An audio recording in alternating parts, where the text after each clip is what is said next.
नमस्कार, आप देख रहे हैं नव भारत न्यूज़ चैनल। इस समय हमारे पास से दूर दराज पहाड़ों से एक हीरा जो यहाँ पे हमारे जम्मू में पहुँचा है, बड़ी ही मधुर आवाज़ है। अक्सर देखा जाता है कि पहाड़ों में जो है वो बहुत सारे ऐसे कलाकार हैं जिनको एक मौका नहीं मिलता। तो ये क्या नाम है आपका? मेरा नाम भारती बाला है। भारती बाला से सुनेंगे। पहले तो हमें अपना मधुर आवाज से हमारे दर्शकों को बताइए। हाँ हाँ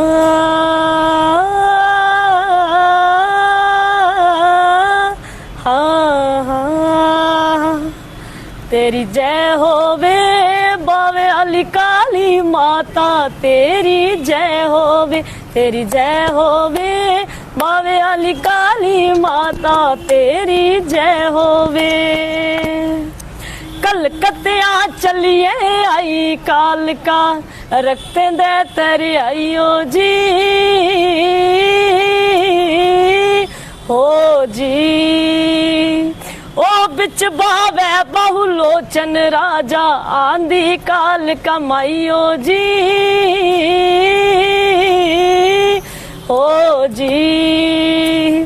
तेरी जय होवे बावे अली काली माता, तेरी जय होवे, तेरी जय होवे बावे अली काली माता, तेरी जय होवे।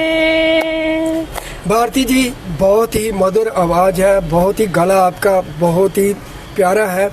तो हम आपसे बात करेंगे कि ये हीरा आपने कहाँ से लाया? जी, मैं अभी बताना चाहूँगी आपको कि मैं सामाजिक कार्य करता हूँ और समाज के कार्य की हमारी एक मीटिंग थी ये भगवती नगर पीला मंदिर में। जी जी। तो वहाँ मैं मीटिंग में बैठी थी, तो ये बच्ची भी वहाँ पे आई और इसने वहाँ जब हमारी मीटिंग खत्म हुई तो महिलाएं कुछ सत्संग कर रही थी, उसने यही कारक गाई थी।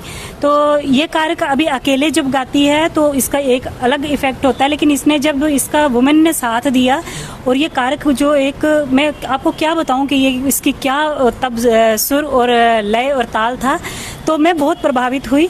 1 मिनट की हमारी मुलाकात हुई थी जिसमें मैंने इसका नंबर ले लिया और बाद में मैंने कांटेक्ट किया इससे। तो मैंने कहा बच्ची तेरी आवाज़ बहुत अच्छी है, तो क्या अपने बारे में कुछ बता। इसने कुछ चीज़ें मेरे साथ शेयर की जिससे मुझे लगा कि इसको फाइनेंशियल हेल्प की भी ज़रूरत है और इसके मदर भी बीमार है, ये खुद भी बड़ी बीमारी से निकली है और फिर भी अगर इतनी हिम्मत रखती है तो एज ए सामाजिक कार्यकर्ता मैं इसका ये सपोर्ट कर सकती हूँ कि मीडिया के थ्रू इसकी आवाज़ को एक्सपोज करवा सकती हूँ, एक्सपोजर दिलवा सकती हूँ। भारती जी, ये बताइए कि आपको ये प्रेरणा कहाँ से मिली? क्योंकि अक्सर देखता है पहाड़ों में इतना ज़्यादा तो होता ही नहीं है, ना तो वहाँ पे कोई संगीत विद्यालय है ना कुछ है। क्या ये कुदरती आपकी आवाज़ है? ये सर मुझे नेचुरली, मतलब मुझे बचपन से ही बहुत गाने का बहुत शौक था कि बचपन से ही जैसे हम सुनते भी हैं और बड़े बड़े जो उस्ताद लोग हैं उनसे सुनते हैं कि हम संगीत को नहीं चुनते हैं, संगीत हमें चुनता है। ये गॉड गिफ्टेड होता है। हाँ, गॉड गिफ्टेड होता है। तो बचपन से ही जब मेरी तोतली सी आवाज थी तो तब भी मतलब मुझे मैं गाती थी तो कुछ लोग सुनते भी थे, पर उस टाइम वो बचपना था और हमारे प्लेटफॉर्म इतना अच्छा नहीं था, सोशल मीडिया नहीं था, कुछ भी नहीं था। उसके बाद जब मुझे स्कूल में डाला गया तो अब जो गायक है ना उसको भगवान ने ऐसा बनाया होता है कि वो जब गाता है तो वो बड़ा बिंदास होके गाता है। उसको ये नहीं लगता है कि भाई पहाड़ों का मौसम होता है, वहाँ पे खुला वातावरण होता है, खुला वातावरण, बिल्कुल शांत वातावरण होता है। हाँ, तो मैं जब स्कूल में जाती थी तो जब मैं गाती थी, छोटी थी, तो मुझे मेरे जो सर थे, मेरे टीचर्स थे, हाँ मैं ज़रूर नाम भी आपसे शेयर करूंगी। एक ओम प्रकाश सर जो हमारे वहाँ के स्कूल में लगे हुए थे, ब्रजेश सर थे, राजकुमारी मैम थे, उसके बाद ज्योति शर्मा मैम थे, बड़े सारे टीचर्स जो थे तो वो मुझे सुनते थे, पर हमें स्कोप का नहीं पता था क्योंकि हम एक बैकवर्ड एरिया में रहते थे।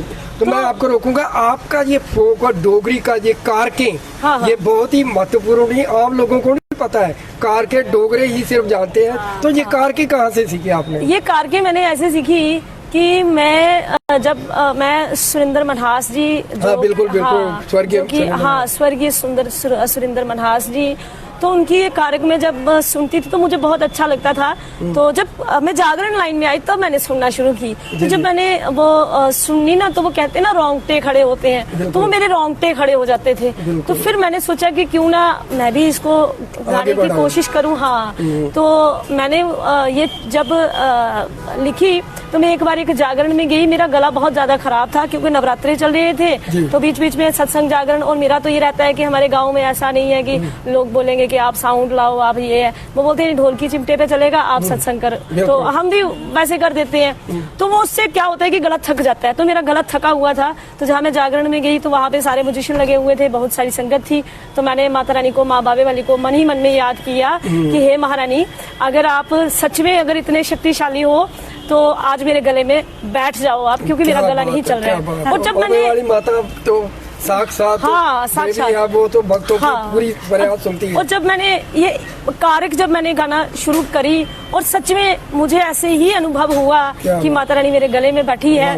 और मैं आपको बताऊं कि एक हौसला होता है ना, तो वो एक कारक से ही जब लोग वो इनाम देते हैं ना, वो इनाम ही एक कारक से 1200 रुपया था। तो मुझे बहुत ज्यादा मतलब उससे और खुशी मिली कि इतना कुछ मुझे एक कारक दे गई, तो इसका मतलब कि ये बहुत प्रभावशाली है। और मुझे उस दिन 100% ये विश्वास हो गया कि वाकई में माता रानी को आप दिल से याद करो और वो आती है। तो आगे क्या मतलब कि आप इनको लेके आए लोगों के बीच में, तो किस तरह से आप चाहते हैं कि ये, क्योंकि आपने बताया कि फाइनेंशियली भी ये काफ़ी कमज़ोर है और ये बीमार भी रही, उनके ऑपरेशन भी हुए हैं, आगे किस तरह से आप चाहते हैं कि ये आगे बढ़े, ताकि ये बेटी है और ये मुझे लगता है कि जिस तरह से मैंने सुना है कि ये कहती है कि मैं सभी की बेटी हूँ, जम्मू कश्मीर के जितने भी मजहब की हैं उनकी बेटी हूँ। क्या कहूँ? मैं ये कहना चाहूँगी कि सबसे पहले तो ये बेटी सबको ही बता ही रही है कि मैं सबकी बेटी हूँ, इस क्योंकि जो कलाकार होता है उसमें कोई जाति भेद धर्म नहीं होता, उसमें सिर्फ कला का ही धर्म होता है। तो सबसे पहले तो ये आप सबकी बेटी है। दूसरा, ये फाइनेंशियल जो इशू हैं उनसे जूझ रही है। मेरे संपर्क में जब आई तो मैंने इसीलिए इसको यहाँ पे प्रेस क्लब में लाके इसके इंटरव्यू करवा रही हूँ, ताकि हमारी जो जम्मू की जनता है इस हीरे को, नया हीरा है, इसको नहीं जानती थी। तो आज चलो मेरे पास जो मैं कर सकती थी वो मैंने किया।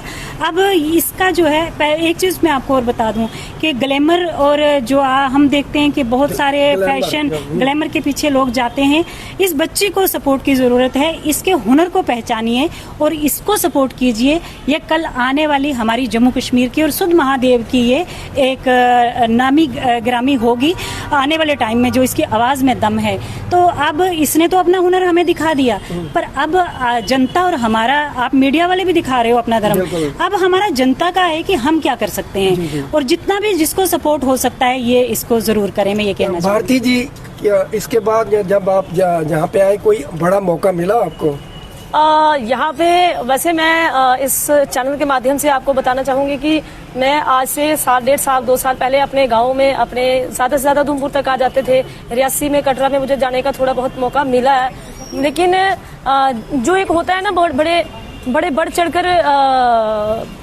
चढ़कर एक सपोर्ट, वो मुझे इतनी नहीं मिली। तो जैसे कि मान लो कि महीने में एक जागरण लग गया या 2 महीने के बाद एक जागरण लग गया, तो उससे हमारा घर का सिस्टम जो है वो नहीं चलता है। और दूसरी बात ये है कि मेरा जम्मू में मेरा भी एक ड्रीम था कि ये बाबे वाली माता का शहर है, बाबे वाली माता की गोद है। जम्मू शहर नहीं है, बाबे वाली माता की गोद है और मंदिरों का शहर है। बिल्कुल। तो मुझे यहाँ पे मेरा भी एक ड्रीम था कि माता रानी कभी ऐसा टाइम आएगा कि मैं यहाँ जम्मू में आके सत्संग कर सकूं, कि 4 औरतों के बीच में ही बैठ के सत्संग कर सकूं, पर कर सकूं। तो मेरी एक सिस्टर है, उनका नाम शालू शर्मा है। तो वो कहते हैं ना, कुछ लोग गॉड गिफ्टेड होते हैं, जैसे कि वो मुझे काफी ज्यादा सपोर्ट कर रहे हैं और उनकी तो जितनी तारीफ शब्दों में की जाए शब्द कम पड़ जाएंगे। अच्छा भारती जी, हाँ। एक लास्ट में मुझे वो अपना कांटेक्ट करना चाहे लोग जो है आपको, वो हमारे चैनल के माध्यम से बता दीजिए। मैं कांटेक्ट में आपको इतना सारा बता सकती हूँ कि मेरा जो इंस्टाग्राम आईडी है और वो भजन गायक भारती वाला के नाम से है, और मेरा जो कॉन्टैक्ट नंबर है वो है 6006870160। ये मेरा कॉन्टैक्ट नंबर है। इस नंबर से आप कॉन्टैक्ट करके जागरण और सत्संग के लिए बोल सकते हैं। और मेरा जो फेसबुक आईडी है वो भी भारती बाला खजूरिया के नाम से है और यूट्यूब चैनल भी भारती बाला के नाम से है। तो दर्शकों, ये भारती जो कि शुद्ध महादेव से आई हैं, पहाड़ों से आई हैं। आपको पता है पहाड़ों में जो लोग बसते हैं बड़े दिल के साफ होते हैं, मधुर आवाज होती है, भाषा बिल्कुल सादे होते हैं। और वहाँ से ये हीरा आया, इसकी मधुर आवाज है। हालांकि थोड़ा सा और भी प्रयास करेंगी तो ये आवाज़ और दूर बुलंदी तक जाएगी। तो हम दर्शकों से ये निवेदन करते हैं इनकी हेल्प, क्योंकि इन्होंने खुद बताया कि मैं इकोनॉमिकली, हमारे माता पिता इतने सपोर्ट नहीं है, तो इनकी इकोनॉमिकली भी हेल्प करें और इनको मौका दें। जितने भी दैनिक मतलब जगराते होते हैं, माता के जागरण होते हैं, उनमें भी इनको मौका दें ताकि ये भी सरवाइव कर सकें। तो कमेंट बॉक्स में ज़रूर लिखें और जो आपकी राय है। धन्यवाद। नमस्कार।